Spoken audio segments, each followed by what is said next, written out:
भारत में चीनी वस्तुओं के बहिष्कार को लेकर उठ रही आवाजों पर चीन को तगड़ी मिर्ची लगी है। कहां कहां से बायकॉट करेंगे?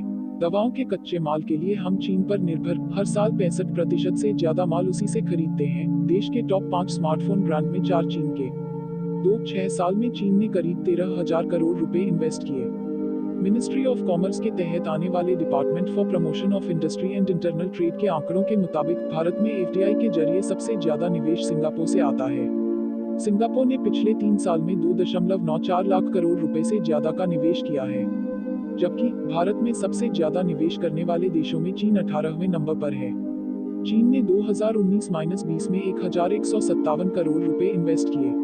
वहीं 2014-15 से लेकर 2019-20 के बीच 6 सालों में चीन से 12,916 करोड़ रुपए का निवेश आया। 3. स्टार्टअप में भी चीनी कंपनियों की हिस्सेदारी। चीन का एफडीआई भले ही कम हो, लेकिन वहां की कई कंपनियों की हिस्सेदारी भारत के स्टार्टअप्स में है।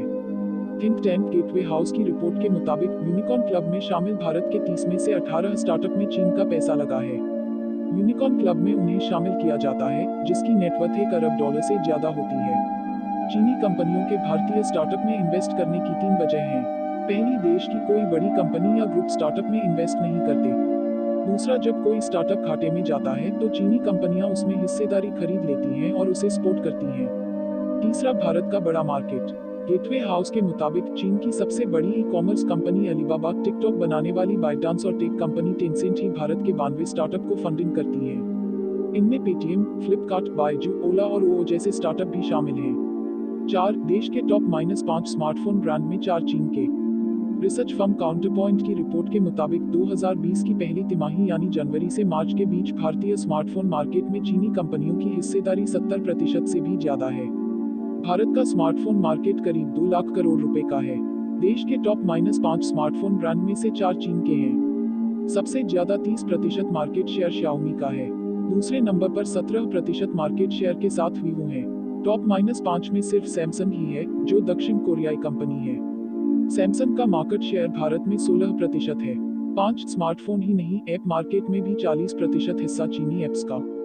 भारतीय मार्केट में न सिर्फ चीनी कंपनियों के स्मार्टफोन बल्कि चीनी ऐप्स भी काफी पॉपुलर हैं। एक अनुमान के मुताबिक भारतीय ऐप मार्केट में 40% तक हिस्सा सिर्फ चाइनीज ऐप्स का है। चीन की कंपनियां सस्ते स्मार्टफोन भारत में लॉन्च करती हैं और भारतीयों को यही पसंद आते हैं। मार्केट रिसर्च फर्म टेकाक के मुताबिक दिसंबर 2019 तक भारत में 50 करोड़ से ज्यादा लोग स्मार्टफोन इस्तेमाल कर रहे थे। ज्यादा स्मार्टफोन तो ज्यादा ऐप्स भी डाउनलोड। टिकटॉक, जिसको कई बार बैन करने की मांग उठती रही है, उसे 12 करोड़ से ज्यादा भारतीय चलाते हैं। कैमस्कैना ऐप के भी भारत में 10 करोड़ से ज्यादा यूजर हैं। 6. कपड़ों, टीवी में भी चाइनीज माल। चीन पर हमारी डिपेंडेंसी के कई उदाहरण हैं।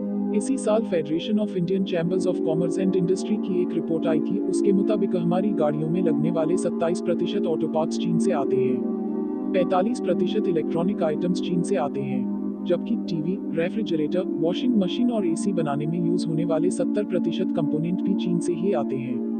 इतना ही नहीं, हर साल देश में करीब 3,500 करोड़ रुपए का सिंथेटिक धागा, 2,500 करोड़ रुपए का सिंथेटिक कपड़ा और करीब 1,000 करोड़ रुपए के बटन, जिपर, हैंगर और निडल जैसे छोटे सामान भी हम चीन से खरीदते हैं। हमारा YouTube चैनल को लाइक और सब्सक्राइब जरूर करें और उस बेल आइकन को भी दबा दें, आपको वीडियो मिलती रहे सबसे पहले। Thank you for watching video.